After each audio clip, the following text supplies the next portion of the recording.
अच्छा सुनो, ऑनलाइन शिक्षण में स्वागत है आपका। चैनल सब्सक्राइब नहीं किया है तो कर लेना, और कर लिया है तो सब्सक्राइब कर दो। घंटी का बटन दबाना बिल्कुल मत भूलना, और जल्दी से नोटबुक लेके बैठ जाओ। साथ साथ नोट्स भी बनाना है, पेपर में अच्छे नंबर लाना है। तो चलो आज के टॉपिक की करते हैं धमाकेदार शुरुआत। Hey guys, welcome back. कैसे हैं आप लोग? तो फ्रेंड्स, आज हम पढ़ने वाले हैं विज्ञान की चौथी यूनिट की शुरुआत, और जिसका नाम है भौतिक मापन। इसके अंदर हम क्या क्या पढ़ेंगे वो मैं आपको पहले बता देती हूँ। हम पढ़ेंगे भौतिक मापन की आवश्यकता, उसके अंदर कौन कौन सी विधियाँ प्रयोग की जाती है, कौन सी ऐसी पद्धति है जिसका प्रयोग हम करते हैं, और मापन में प्रयुक्त उपकरण कौन कौन से होते हैं। लेकिन आज की वीडियो हम रखेंगे उतनी जितने में हमें समझ आए सब कुछ चीज़ें। ठीक है दोस्तों, तो आज हम पढ़ेंगे भौतिक राशियाँ, मानक व उनकी यूनिट्स कौन सी हैं। चलिए करते हैं बिना देरी के आज के टॉपिक की शुरुआत। सबसे पहले तो हम यही जानेंगे कि भौतिक मापन की आवश्यकता क्यों होती है। भौतिक मापन हमारी हर दिन की ज़रूरत होती है। ऐसे अनेक अवसर आते हैं जब हमें लंबाई अथवा दूरियां मापने की आवश्यकता होती है, और यह दोनों भौतिक राशियां हैं। कौन कौन सी? लंबाई मापने की, दूरी मापने की। ये सभी राशियां कैसी होती है? भौतिक राशियां होती है। ठीक है, जिसपे भी हम कोई भी माप तोल करते हैं वो सभी इसके अंतर्गत ही आता है, इसलिए इनका मापन भौतिक मापन है। दर्जी कपड़े की लंबाई यह जानने के लिए मापता है कि कपड़ा कुर्ता सीने के लिए पर्याप्त है कि नहीं। बढ़ई किसी अलमारी की लंबाई या चौड़ाई के लिए मापता है ताकि वह जान सके अलमारी बनाने के लिए कितनी लकड़ी की आवश्यकता और होगी। किसी किसान को अपने खेत को मापने के लिए लंबाई और चौड़ाई जानना आवश्यक होता है। तो दोस्तों, लंबाई और चौड़ाई ज्ञात करने से क्षेत्रफल ज्ञात होता है। अगर लंबाई गुना चौड़ाई हम ज्ञात करते हैं तो वो हमारा क्षेत्रफल निकल के आ जाता है किसी भी फील्ड का, जिससे वह यह जान सके कि उस खेत में कितना बीज बोना है। ठीक है दोस्तों, तथा उसे अपनी फसलों के लिए कितने जल की आवश्यकता होगी। सब्जी, फल, अनाज विक्रेता अपने ग्राहकों को सही तौल दे सके, जिससे कि ग्राहकों को किसी प्रकार की शिकायत न हो। इसलिए वह क्या करता है? वह तराजू और बाट का इस्तेमाल करता है। और हम घड़ी का प्रयोग करते हैं, वो किस लिए? कि विद्यालय सही पहुंच सके, सही टाइम देखने के लिए। इसके लिए समय मापन घड़ी की ज़रूरत होती है। इसी प्रकार बुखार से पीड़ित लोगों के शरीर का ताप जानने के लिए किस चीज़ का यूज़ किया जाता है? तापमापी थर्मामीटर का प्रयोग करते हैं। मापन के अंतर्गत जिन राशियों का मापन किया जाता है उन्हें भौतिक राशियाँ कहा जाता है। अब आपको बिल्कुल क्लियर हो गया होगा। ठीक है, मापन की आवश्यकता का संबंध कहीं ना कहीं भौतिक मापन से जुड़ा है। दोस्तों, हमने जान लिया कि कहाँ कहाँ आवश्यकता और क्यों आवश्यकता पड़ी हमें इन राशियों की, भौतिक राशियों की, या मापने तोलने की आवश्यकता हमारे जीवन में किस तरह से पड़ने लगी, तो इन चीज़ों का आविष्कार होता चला गया। अब हम जानेंगे मापन होता क्या है। अभी तो हमने केवल एक ओवरव्यू लिया था कि किस तरह से इनकी ज़रूरत पड़ती है, क्यों होती है इनकी आवश्यकता, लेकिन अब हम जान लेते हैं इसकी साइंटिफिक रीजंस क्या है। भौतिक विज्ञान भौतिक राशियों पर आधारित एक परिमाणात्मक विज्ञान है। भौतिक राशि के मापन से आशय एक निश्चित आधारभूत एवं मानक मान से किसी राशि की तुलना करना होता है। ठीक है दोस्तों, और किसी राशि के मापन में उपयुक्त मानक को मात्रक कहते हैं। ठीक है, किसी राशि के मापन में उपयुक्त मानक को हम मात्रक कहते हैं। अगर आपसे पूछ लिया जाए एग्जाम में 1 नंबर में कि मात्रक किसे कहते हैं, तो आप बिल्कुल डेफिनेशन बहुत प्यारी सी छोटी सी है, किसी राशि के मापन में उपयुक्त मानक को मात्रक कहते हैं। यह मूलतः 2 प्रकार की होती है, मूल मात्रक तथा व्युत्पन्न मात्रक। बस इतना सा लिखना है आपको, आपके नंबर पूरे।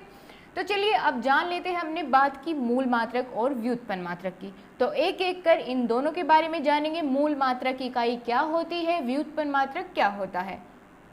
तो मूल मात्रक कहते हैं मूल राशियों को व्यक्त करने के लिए प्रयोग किए गए मात्रकों को मूल मात्रक कहा जाता है। किसे कहा जाता है मूल मात्रक?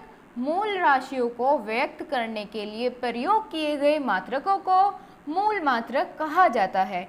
अब हम ये देखेंगे कि मूल मात्रक क्या क्या होते हैं। तो दोस्तों, भौतिक राशियों को मापने के लिए कुछ पद्धतियाँ होती हैं जिनकी संख्या 4 है। उनके अंतर्गत कौन कौन सी आती है? पहली पद्धति होती है MKS पद्धति। MKS, इसका क्या मतलब होता है? आपके दिमाग में ये चीज़ आई होगी कि MKS पद्धति क्या होती है, क्यों इसका नाम MKS? तो दोस्तों, M से बनता है मीटर, जिसको हम लंबाई के लिए मापते हैं। K से बनता है द्रव्यमान, किलोग्राम, और S से बनता है सेकंड, जिसे हम समय मापने के लिए प्रयोग करते हैं। ठीक है, लंबाई किस में मापते हैं? इस पद्धति में मीटर में, द्रव्यमान मापा जाता है किलोग्राम में, और समय मापा जाता है सेकंड में। MKS मीटर, किलोग्राम, सेकंड पद्धति, इस नाम से इसे जाना जाता है। अगर आपसे पूछ लिया जाए MKS पद्धति क्या है, तो आपको सिर्फ इतना लिखना है कि MKS पद्धति में लंबाई का मात्रक होता है मीटर, द्रव्यमान का होता है किलोग्राम तथा समय का होता है सेकंड। ठीक है, अब चलते हैं, देखते हैं अगली और दूसरी पद्धति कौन सी होती है। अगली पद्धति का नाम है CGS पद्धति। CGS से क्या मतलब होता है अभी देख लेते हैं। ये भी इस तरह से इसकी शॉर्ट फॉर्म में लिखा है, हमें इसकी फुल फॉर्म लिखनी है, वही इसकी डेफिनेशन होगी। इसका पूरा नाम है सेंटीमीटर ग्राम सेकंड प्रणाली। C से सेंटीमीटर, G से ग्राम और S से सेकंड। बस इसका पूरा नाम है सेंटीमीटर ग्राम प्रणाली। इस पद्धति में लंबाई को हम मापते हैं सेंटीमीटर में। पहले MKS में कहीं में मापा था हमने, मीटर में। CGS में मापेंगे सेंटीमीटर में लंबाई को, द्रव्यमान को किलोग्राम में ही, और समय को मापेंगे हम सेकंड में। ओके फ्रेंड्स, आई थिंक आपको बिल्कुल क्लियर होगी ये चीज़। ठीक है, समय को मापेंगे सेकंड में, द्रव्यमान को किलोग्राम में, और लंबाई को सेंटीमीटर में। देखते हैं, चलते हैं अगली पद्धति की ओर, जिसका नाम है FPS पद्धति।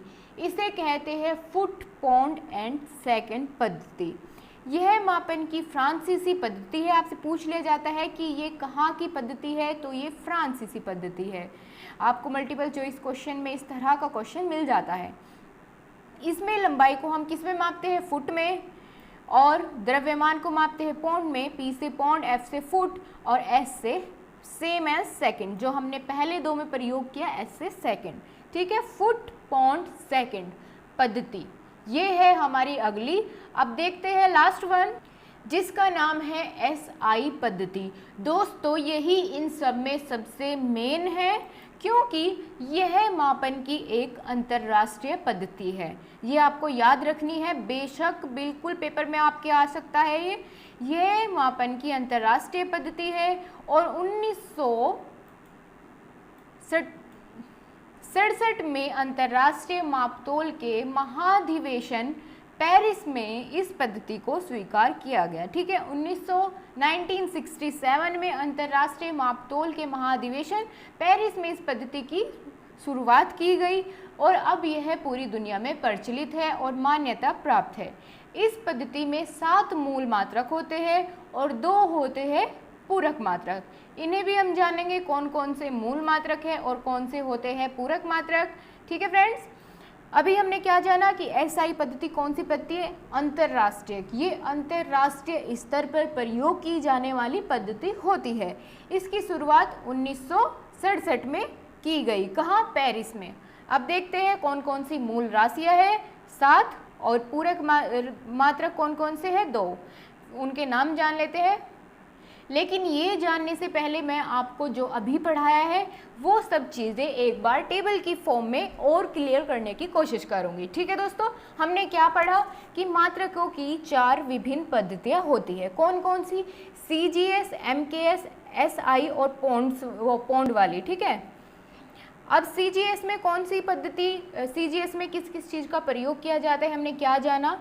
लंबाई के लिए सेंटीमीटर का प्रयोग, C से सेंटीमीटर, G से ग्राम और S से सेकंड। ठीक है, द्रव्यमान के लिए हमने ग्राम मात्रक का प्रयोग किया और समय के लिए सेकंड का। ठीक है फ्रेंड्स, अब आपको बिल्कुल क्लियर हो गया होगा। लंबाई के लिए हमने सेंटीमीटर, द्रव्यमान के लिए ग्राम और समय के लिए सेकंड जो मात्रक है उसका प्रयोग किया। उसके बाद आई MKS पद्धति। इसमें हमने क्या जाना कि M से बनता है मीटर, K से किलोग्राम और S से सेकंड। ठीक है, इसमें भी हमने सेम चीज़ की, लंबाई के लिए हमने मीटर का प्रयोग किया, द्रव्यमान के लिए किलोग्राम का और समय के लिए सेकंड का। लेकिन उसके बाद क्या हुआ, जब SI पद्धति या SI यूनिट का प्रयोग किया जाने लगा तो उसके अंदर 7 मूल मात्रक आए, जिनकी बात हमने अभी पहले की। वे किसके अंतर्गत आते हैं? अंतर्राष्ट्रीय पद्धति, जिसका नाम SI पद्धति है, उसके अंदर वे 7 मूल मात्रक और 2 अन्य मात्रक प्रयोग में लाए गए। उन्हें देख लेते हैं वे 7 मूल मात्रक कौन से होते हैं। आपके एग्जाम में डेफिनेटली क्वेश्चन बनता है कि 7 मूल मात्रक वे कौन से होते हैं, उनका नाम लिखिए और उनके क्या संकेत होते हैं। इस तरह से वो क्वेश्चन पूछा जा सकता है। तो वे 7 मूल मात्रक कौन कौन से होते हैं, चलिए देखते हैं। लंबाई, द्रव्यमान, समय, विद्युत धारा, ऊष्मा, पदार्थ की मात्रा और ज्योति तीव्रता। ठीक है दोस्तों, लंबाई को हम इसमें मापेंगे मीटर में, द्रव्यमान को किलोग्राम में, विद्युत धारा को एम्पियर में और समय को सेकंड में, ऊष्मा को नापेंगे हम केल्विन में और पदार्थ की मात्रा मोल में और ज्योति तीव्रता कैंडेला। ठीक है, ये सभी इनके क्या है, मात्रक है। हमें क्या ध्यान रखना है कि जो मूल मात्रक होते हैं हमारे वे 7 होते हैं। कौन कौन से? लंबाई, द्रव्यमान, समय, विद्युत धारा, ऊष्मा, पदार्थ की मात्रा और ज्योति तीव्रता।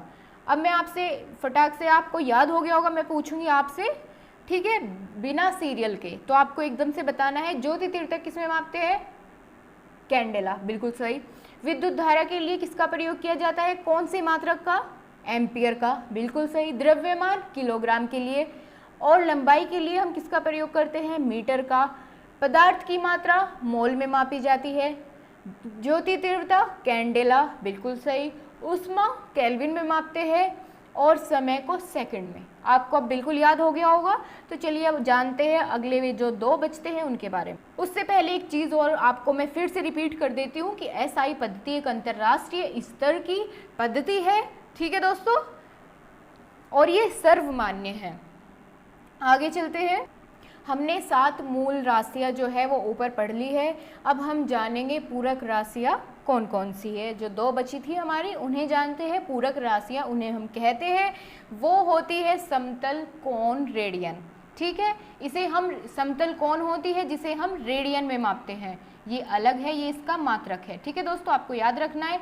दूसरी होती है घन कोण, इसको स्टेरेडियन SR में मापा जाता है।